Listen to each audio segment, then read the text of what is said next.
नमस्कार, आप देख रहे हैं जनक्रांति हिंदी न्यूज बुलेटिन। आपकी आवाज सरकार तक और सरकार की आवाज आप तक। संत निरंकारी मिशन समस्तीपुर द्वारा की गई समर्पण दिवस समागम का आयोजन।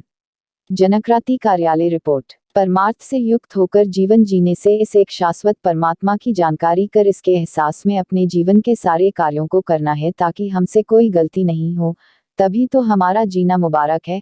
हमें हर कदम फूंक फूंक कर रखना है, अर्थात हमें अपना एक एक कदम मर्यादा में आगे बढ़ाना है। संत यमुना प्रसाद, समस्तीपुर, बिहार। जनक्रांति हिंदी न्यूज बुलेटिन कार्यालय 13 मई 2022। मानव जीवन में एक एक पल, एक एक सांस कीमती है। जो सांस गुजर जाता है वो वापस नहीं आता है, तो इसकी संभाल जरूरी है। इसकी महत्ता को समझना जरूरी है कि परमात्मा ने हमें यह जीवन, यह काया क्यों दिया है। इसकी संभाल, इसकी कदर केवल दुनियादारी से युक्त होकर जी लेने से नहीं होती है। इसकी संभाल होती है परमार्थ से युक्त होकर जीवन जीने से, इस एक शाश्वत परमात्मा की जानकारी कर इसके एहसास में अपने जीवन के सारे कार्यों को करना है ताकि हमसे कोई गलती नहीं हो, तभी तो हमारा जीना मुबारक है। हमें हर कदम फूंक फूंक कर रखना है, अर्थात हमें अपना एक एक कदम मर्यादा में आगे बढ़ाना है। हमारा कार्य ऐसा हो जो हमारे लिए तो हितकारी हो ही, लेकिन दूसरों के कल्याणकारी हो। आज दुनिया में वैमनुष्यता, कटुता, निडरता हर ओर दिखाई देती है। उससे निजात के लिए ही संतों ने परमार्थ का रास्ता बताया है, परोपकार वाला रास्ता बताया है। इसी परोपकार को करते हुए कितने ही संतों महात्माओं ने अपने जीवन का बलिदान दिया ताकि मानवता जीवित रहे, इंसानियत कायम रहे। कहते हैं कि डूबना है तो कहीं भी छोटी बड़ी नदी तालाब में डूब सकते हैं, लेकिन पार करने के लिए किनारा का सहारा लेना पड़ता है। इसी प्रकार संसार भी निरर्थक, मिथ्या, लोभ, मोह, अहंकार जैसे अंधकार में डूबने को तैयार है। इससे पार उतारा के लिए तो संतों महात्माओं ने हमें परमार्थ, परोपकार, सदाचरण, विश्वबंधुत्व वो निर्मलता वाला रास्ता दिखाया है। उसी पर चलकर हम इस संसार रूपी भवसागर में डूबने से बच सकते हैं, अन्यथा तो हमें कोई नहीं बचा सकता। क्योंकि परमार्थ की रोशनी से युक्त राह पर चलने के लिए तो हमें संतों महात्माओं के रास्ते को ही अपने जीवन में पहल देनी होगी। तभी ईर्ष्या, द्वेष, नफरता, वैर, वैमनुष्यता, कठोरता, कटुता, निर्दयता, असहिष्णुता जैसे अनगिनत विकृतियों से बने भवसागर से हमारा पार उतारा संभव है, वरना तो डूब ही जाना है। किनारा पाने के लिए समय के सद्गुरु की शरणागति से प्राप्त ब्रह्मज्ञान का सहारा लेना ही होगा, तभी पार उतारा संभव है। उक्त विचार स्थानीय संत निरंकारी सत्संग भवन, जूटमिल रोड, समस्तीपुर में बाबा हरदेव सिंह जी महाराज के 6ठी पुण्यतिथि पर आयोजित समर्पण दिवस समागम में आदरणीय यमुना प्रसाद जी ने कहा। उक्त अवसर पर राजेश पासवान, संचालनकर्ता जगदीश जी, राम प्रकाश जी, रामकरण शर्मा, मिथिलेश जी, सुशील भगत, प्रमोद जी, प्रभाकर जी, बच्चा शर्मा, मोतीलाल जी, गंगा बहन, नीलम बहन, किरण बहन सहित सैकड़ों की संख्या में प्रभु प्रेमी संत महात्मा विनोद कुमार महाराज सहित सैकड़ों अनुयायी उपस्थित थे। मौके पर विशाल लंगर की भी व्यवस्था की गई थी। उपरोक्त जानकारी प्रेस विज्ञप्ति के माध्यम से संवाददाताओं को विनोद कुमार महाराज संत निरंकारी मंडल समस्तीपुर द्वारा दी गई। मौके पर उपस्थित संत निरंकारी मिशन के यमुना प्रसाद के साथ ही अन्य अनुयायियों ने समर्पण दिवस समारोह के समापन पर संबोधित करते हुए क्या कहा, सुनने के लिए बने रहे। आज जो समर्पण कार्यक्रम है, इस पर आप क्या संदेश देना चाहेंगे अपने अनुयायियों को? कि आज संपूर्ण निरंकारी जगत समर्पण दिवस मना रही है, क्योंकि आज के दिन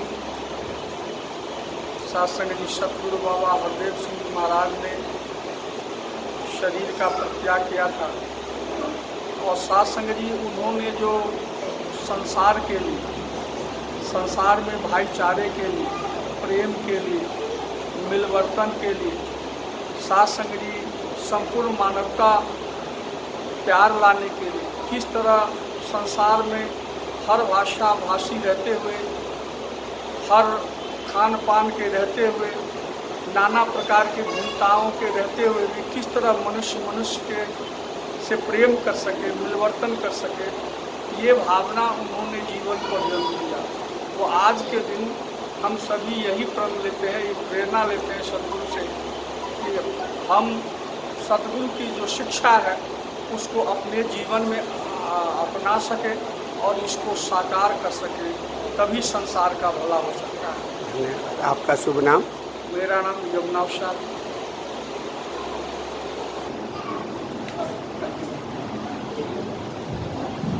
सत्संग जी प्यार करनी है और इनके बाद सत्संग जी दास प्रार्थना करेगा।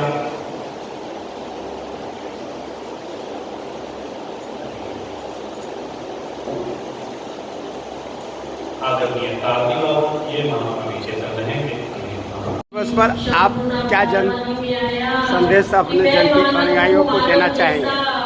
जी, आज समर्पण दिवस सतगुरु बाबा हरदेव सिंह जी महाराज ने आज के दिन ही 13 मई 2016 को अपने लीन हुए थे और उनका जो जीवन था सब इसी रूप में था कि कोई भी जाति धर्म मजहब की बातें नहीं कर रहे थे।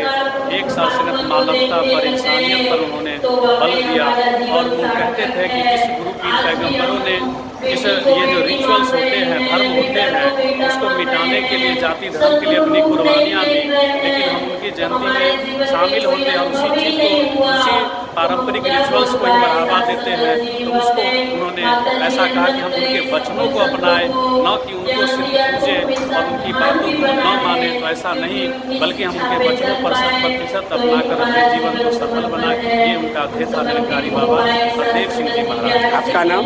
जी, राजेश कुमार। दास आप सेवा करते हुए यही विनती अरदास आप संत गुरु से करेगा उसे अपने वाणी को विराम दे रहा है। आज समर्पण दिवस मनाया जा रहा है, आप क्या कहना चाहते हैं अपनी जनता को? ये आज समर्पण दिवस सतगुरु बाबा हरदेव सिंह महाराज की याद में मनाया जा रहा है। सतगुरु बाबा हरदेव सिंह महाराज पूरे 36 वर्षों तक पूरे विश्व में मानव में कैसे प्यार हो, प्रेम हो, एकता हो, मिलवर्तन हो, क्षमाशीलता हो, ये देवी गुण आ जाए, बाबा जी सतत प्रयास करते रहे। और हम सब आज यही प्रयास कर रहे हैं कि समस्त मानव के जीवन में ये सारे दैवी गुण, मानवीय गुण आ जाए। यही समर्पण दिवस का मुख्य उद्देश्य है। और वहीं दूसरी ओर मानव जीवन का जो उद्देश्य है प्रभु की प्राप्ति, सतगुरु बाबा जी की कृपा से आज ये हम सबों को मिला है। और हम सबों का ये प्रयास है कि हर मानव को मिल सके, लौकिक और पारलौकिक से दोनों मिल सके। यही समर्पण दिवस का मुख्य उद्देश्य है। आपका क्या कहना है? हम लोग समर्पण दिवस के अवसर पर हम लोग समर्पण सतगुरु की कृपा से हुए हैं। और जितना भी हम लोग संत निरंकारी मिशन के भाई हैं, यही अरदास और विनती करते हैं कि सच्चे पातशाह दीनदयाल हमें सभी को सतगुरु की कृपा से चरण से जुड़े रहे, हम लोग को शुभ आशीर्वाद मिलता है।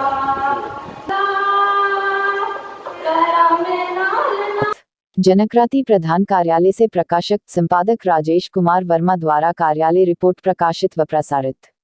धन्यवाद। अगर हमारा समाचार चैनल अच्छा लगे तो लाइक सब्सक्राइब अवश्य करेंगे।